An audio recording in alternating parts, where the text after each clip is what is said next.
Assalamualaikum everyone. Welcome back to the Wild Classroom with Aruj Fatima.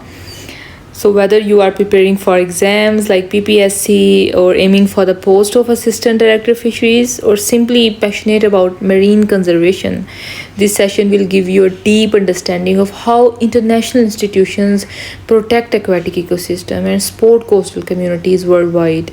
So let's begin. I will explain in Urdu as well as in English for your good understanding. So first we start from FAO. अब FAO है क्या?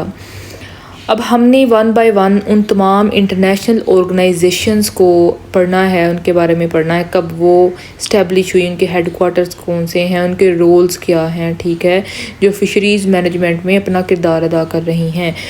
सबसे पहले है FAO यानी food and agriculture organization of the United Nations. अब इसका headquarter जो सा है वो रोम और इटली में है।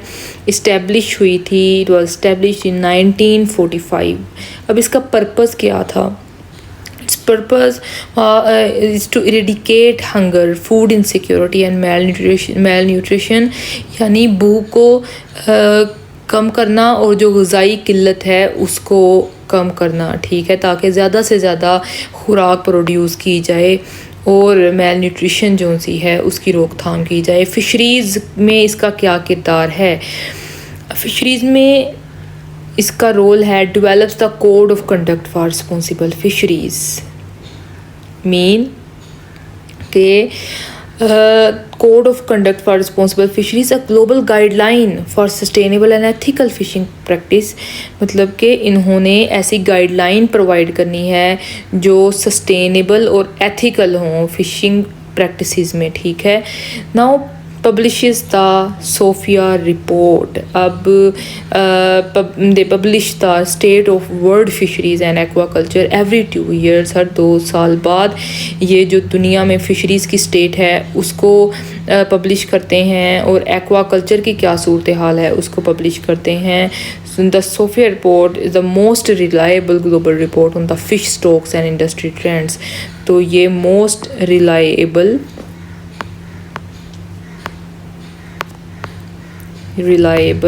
रिपोर्ट है on fish stock and industry trends,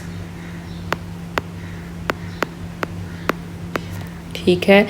next, promote sustainable aquaculture, small scale fisheries and ecosystem based practices. क्या मतलब इसका? कि इन्होंने ऐसा एक्वाकल्चर उसको प्रमोट करना है जो इको फ्रेंडली हो, ठीक है। मैंने आपको पिछले लेक्चर में बताया था कि फ़िशरीज़ मैनेजमेंट का जो बेसिक मकसद यही है कि साथ इकोसिस्टम को भी प्रिवेंट किया जाए, प्रोडक्शन को भी इन्हांस किया जाए, ठीक है। और दूसरा इनका रोल है स्मॉल स्केल और ट्रेडिशनल फ़िशिंग जो सी है उसको प्रमोट करना, ठीक है। इकोसिस्टम बेस्ड फ़िशरीज़ मैनेजमेंट जो सी है उसको प्रमोट करना। अब ये इनका एक और बहुत इम्पोर्टेंट रोल है कि ये कंट्रीज़ को असिस्ट करती हैं, हेल्प करती हैं अदर कंट्रीज़ की, ठीक है, उनको ट्रेनिंग देने में, टेक्निकल सपोर्ट प्रोवाइड करने में, ओके, कैपेसिटी बिल्डिंग में, डाटा कलेक्शन में, ओके। अब unique collaboration FAO's data is a global reference for fishery statistics and sustainability indicator. मैंने आपको बताया कि ये पूरी दुनिया में जो सा है एक ऐसा डाटा प्रोवाइड करते हैं जिसके ऊपर ट्रस्ट किया जा सके, ठीक है, रिसर्चर्स को और अदर पॉलिसी मेकर्स को।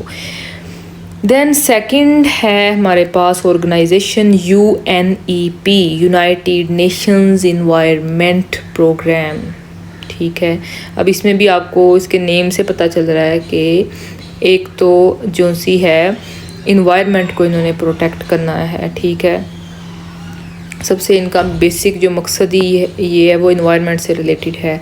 अब इसके हेड क्वार्टर्स जो से हैं कीनिया में है। फोकस इनका जो सा है वो ग्लोबल इन्वायरमेंटल प्रोटेक्शन पर है, सस्टेनेबल डेवलपमेंट पर है। मतलब ऐसे फिशरीज़ के तरीक़ों को करना जो सा है वो इस्तेमाल करना, उनको प्रैक्टिस में लाना जो कि इन्वायरमेंटल फ्रेंडली हों। फिशरीज़ में इनका रोल है मरीन बायोडाइवर्सिटी को प्रोटेक्ट करना, including coral reefs and mangroves. Coral reefs और मैंग्रोव्स के ऊपर मैंने आपको कंप्लीट लेक्चर दिया था, मैंने आपको इनको बताया था कि कोरल रीफ्स जो से हैं वो किस कदर इंपॉर्टेंट है हमारी बायोडाइवर्सिटी के लिए, ठीक है, फिशीज़ के लिए कितने इंपॉर्टेंट है। मैंग्रोव्स का मैंने बताया था कि ये जुवेनाइल्स को शेल्टर प्रोवाइड करते हैं। आप ज़रूर वो लेक्चर जो है ना फिशरीज़ मैनेजमेंट पे, वो ज़रूर आप लेक्चर को कंप्लीट अंडरस्टैंड कीजिएगा। टैकल्स मरीन प्लास्टिक पोल्यूशन, के कैसे मरीन प्लास्टिक पोल्यूशन को टैकल करना है। आपको पता है इन्वायरमेंट से इसका रिलेशन है, इन्वायरमेंट को सस्टेन करना है तो सबसे ज़्यादा जो इस टाइम इन्वायरमेंटल रिस्क में वो प्लास्टिक पोल्यूशन जो सी है वो जो सी है उसका रोल है, ठीक है। यूट्रोफिकेशन, ये भी मैंने आपको समझाया था, ठीक है, कि एक जगह पर न्यूट्रिएंट्स बहुत ज़्यादा जो से हैं वो कलेक्ट हो जाते हैं वाटर बॉडीज़ में, ठीक है। और मोस्टली एग्रीकल्चर प्रैक्टिसेस की वजह से ऐसा होता है। Coordinates with regional sea program to support coastal system, ठीक है। अब इन्होंने क्या करना है, फाइट्स ओशन पोल्यूशन, ओशन की जो समंदर की जो गंदगी है उसके ख़िलाफ़ इनकी जो सी है फाइट है, लड़ाई है। फिर रीजनल सीज प्रोग्राम यानी work with countries to manage and protect share coastal and marine ecosystems, इन्होंने कंट्रीज़ के साथ काम करना होता है, मुल्कों के साथ काम करना होता है, ममालिक के साथ, के जो कोस्टल और मरीन इकोसिस्टम है उसको प्रोटेक्ट किया जा सके, ठीक है। अब यूनिक कंट्रीब्यूशन इनकी क्या है, रन्स इनिशिएटिव्स लाइक क्लीन सी, इन्होंने इनिशिएटिव लिए क्लीन सी के लिए, ब्लू इकोनॉमी के लिए, सस्टेनेबल ओशन इनिशिएटिव्स के लिए। अब ये ब्लू इकोनॉमी जो सी है ये बहुत ही इम्पोर्टेंट है, मोस्टली ऑस्ट्रेलिया में इससे रिलेटेड बहुत इनिशिएटिव्स लिए जा रहे हैं, रिसर्चेज हो रही हैं और बहुत अप्रिशिएटिंग जो सा है वो काम इस पे किया जा रहा है। तो इसके ऊपर I will deliver complete lecture इंशाल्लाह। So next, world fish centre. अब थर्ड ऑर्गेनाइजेशन है वर्ल्ड फिश सेंटर, ठीक है, ये मलेशिया में है, affiliated with consultative group on international agriculture research, ठीक है। अब जो सी CGIAR ये क्या है, ये world's largest agriculture innovation network है, ठीक है। मैं आपको इसी वर्ड में बताती हूँ कि जो CGIAR है stands for consultative group on international agriculture research, ठीक है। A global partnership for food security, के ग्लोबल सब ने मिलकर जो सा है ना ग्लोबली आपस में पार्टनरशिप की हुई है फूड सिक्योरिटी के लिए, क्लाइमेट रिजिलियंस के लिए, क्लाइमेट को प्रिवेंट करने के लिए, और ऐसी एग्रीकल्चर प्रैक्टिसेस यानी एग्रीकल्चर सेक्टर को सस्टेनेबल बनाना ताकि इन्वायरमेंट जो सा है उसको भी प्रोटेक्ट किया जा सके, साथ साथ जो प्रोडक्शन है उसको भी इन्हांस किया जा सके, ठीक है। अब फोकस इसका किसके ऊपर है, फोकस किसके ऊपर है, improving livelihood and nutrition through aquatic food system. ये जो सा फोकस है, जितनी भी आप ऑर्गेनाइजेशंस ले लें उनका मेन फोकस ही जो सा है वो लाइवलीहुड और न्यूट्रिशन के ऊपर है। आपको पता है चाहे इन्वायरमेंट की बात की जा रही हो चाहे खुराक की बात की जा रही हो, उनका सबका जो ताल्लुक़ है वो लिविंग ऑर्गेनिजम्स के साथ ही है। एट दी एंड उन्हीं को बेनिफिट जो सा है हम सबको ही प्रोवाइड करना है, ठीक है। इन्वायरमेंट अच्छा होगा, फूड सिक्योरिटी जो सी है वो इंश्योर होगी, ठीक है, तो अल्टीमेटली हमारा फ्यूचर सिक्योर होगा। फिशरीज़ में इनका रोल क्या है, develops genetically improve strains of carp and tilapia. अब जेनेटिकली इम्प्रूव स्ट्रेन्स आपको पता है ऐसी तिलापिया और कार्प की ऐसी ब्रीड्स जो सी हैं वो डेवलप करना कि जिससे प्रोडक्शन ज़्यादा हो, ठीक है। अब research climate resilient aquaculture practices, ऐसी क्लाइमेट रिजिलियंट एक्वाकल्चर प्रैक्टिसेस यानी ऐसी एक्वाकल्चर प्रैक्टिसेस जो इन्वायरमेंट जो सा है उस सस्टेनेबिलिटी को प्रमोट करें, ना कि इन्वायरमेंट को डिक्लाइन करें, उसकी डिस्ट्रक्शन का बाइस बने। Works closely with communities in Africa and Asia on small scale aquaculture, ये अफ्रीका में और एशिया में कम्युनिटीज़ के साथ मिलकर काम कर रहे हैं स्मॉल स्केल एक्वाकल्चर पे, ठीक है। Unique contribution, a leader in inclusive aquaculture development and pro poor fisheries innovations. अब इंक्लूसिव एक्वाकल्चर क्या है, शायद आप लोगों को ना पता हो। Inclusive aquaculture refers to the practice of ensuring that all stakeholders, particularly marginalized communities, ठीक है। इसमें क्या होता है कि इंश्योर करना होता है कि तमाम जो स्टेक होल्डर्स हैं, ठीक है, उनको बेनिफिट्स और अपॉर्चुनिटीज़ इक्वली मिल रही हों एक्वाकल्चर में, ठीक है। और इन्वायरमेंट जो सा है ना और सोशल जो इम्पैक्ट है उनको कम से कम करना होता है, मिनिमाइज़ करना होता है, ठीक है। तो इसका बेसिक जो सा वो होता है मिनिमाइजिंग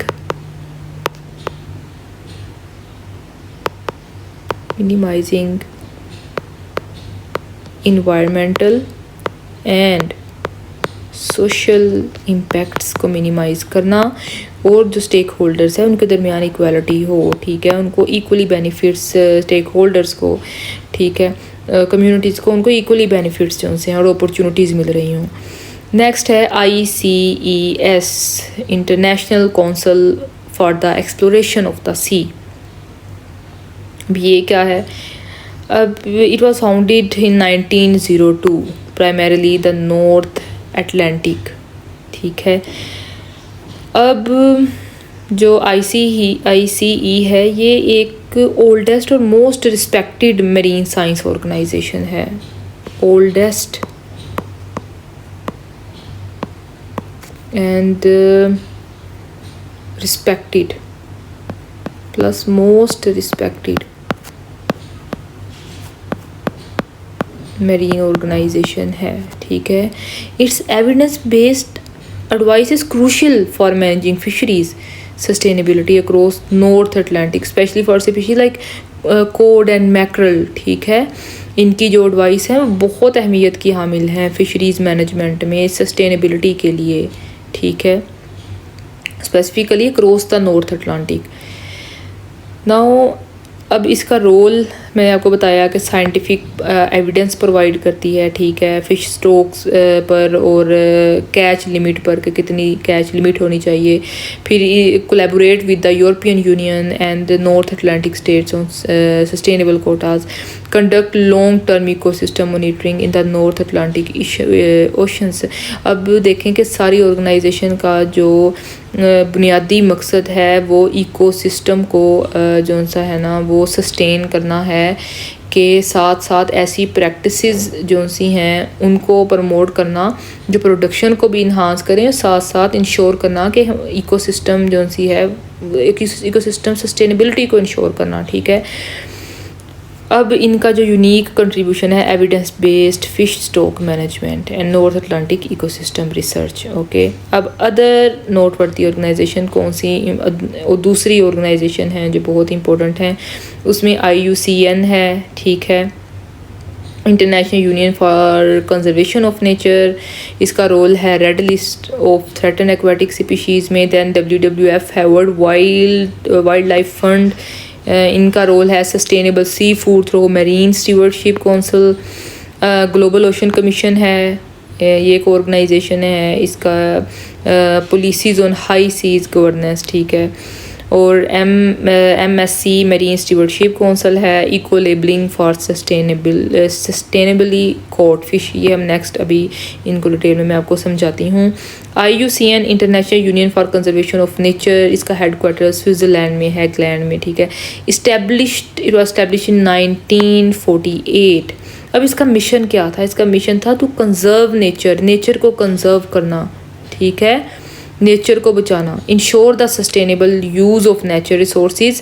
फिर वही बात कि नेचर रिसोर्सेज का सस्टेनेबल यूज़ करना, कि ये नहीं कि आपकी प्रैक्टिसेस की वजह से खुद आप अपना फ़ायदा लेते हुए हम जो नेचर रिसोर्सेज हैं उनको डिस्ट्रॉय कर दें, ठीक है। डिस्ट्रक्शन नहीं करनी, बल्कि हमने ऐसी प्रैक्टिसेस को प्रमोट करना है जिससे हमारे नेचर रिसोर्सेज सेव रहें, सस्टेन रहें, ठीक है, और इंश्योर करना है कि ये रिसोर्सेज हमें फ्यूचर में भी बेनिफिट प्रोवाइड करें, ठीक है। अब IUCN role in fisheries marine ecosystem, IUCN का रोल है मरीन एंड पोलर प्रोग्राम में, support for sustainable fisheries, then policy and governance में इसका बहुत इंपॉर्टेंट रोल है।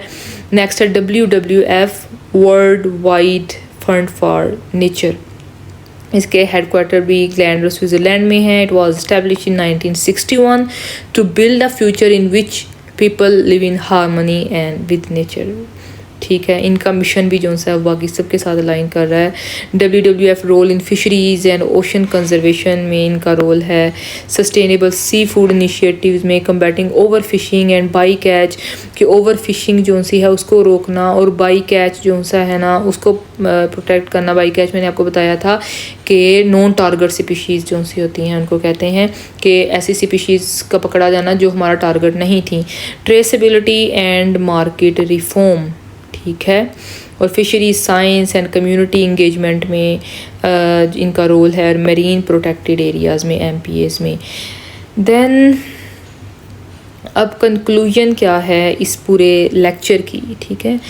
In conclusion international organization like FAO, UNEP, IUCN, WWF and all the other organizations, they play a vital role in guiding sustainable fisheries worldwide through research, policy capacity building and global cooperation, ठीक है। These bodies ensure that our ocean remain healthy, productive and resilient for future generations, ठीक है। इन सब का, इन तमाम organisation का जो main इनका पर्पज़ है, इनका रोल है कि सस्टेनेबल जो सी फिशरीज़ है उसको प्रमोट करना, ठीक है, इंश्योर करना इकोसिस्टम की वेलबींग को, उसकी हेल्थ को, और साथ जो सी हमारी दूसरी स्पीशीज़ हैं, ठीक है, बायोडाइवर्सिटी को, उसकी हेल्थ को, ठीक है, उसकी सस्टेनेबिलिटी को प्रमोट करना, ओके। और इनका मेन रोल रिसर्च में है, पॉलिसी में है, कैपेसिटी बिल्डिंग में है, ग्लोबल कोऑपरेशन में है। नो डाउट के इनका डाटा जो सा है, ठीक है, और इनकी जो रिसर्च चीज़ हैं वो हर चीज़ जो सी है वो रिसर्च में, पॉलिसीज़ में हेल्प करती है, कैपेसिटी बिल्डिंग में हेल्प करती है, और ग्लोबल कोऑपरेशन जो सी है उसको प्रमोट करती है, ठीक है। तो थैंक यू वेरी मच। उम्मीद है आपने इस बहुत इम्पोर्टेंट लेक्चर से जो सा है वो सीखा होगा, साथ साथ में नोट्स भी बनाए होंगे। तो ज़रूर आप जो पिछले हमारे फिशरीज़ मैनेजमेंट के लेक्चर्स हैं उनको सबसे पहले उनसे आप गो थ्रू होंगे ताकि आपको इसकी बेटर अंडरस्टैंडिंग हो, ठीक है। अब हमने फिशरीज़ मैनेजमेंट अपना कवर कर लिया है। नेक्स्ट इंशाल्लाह we will move towards aquaculture practices. Thank you very much. अल्लाह हाफिज़।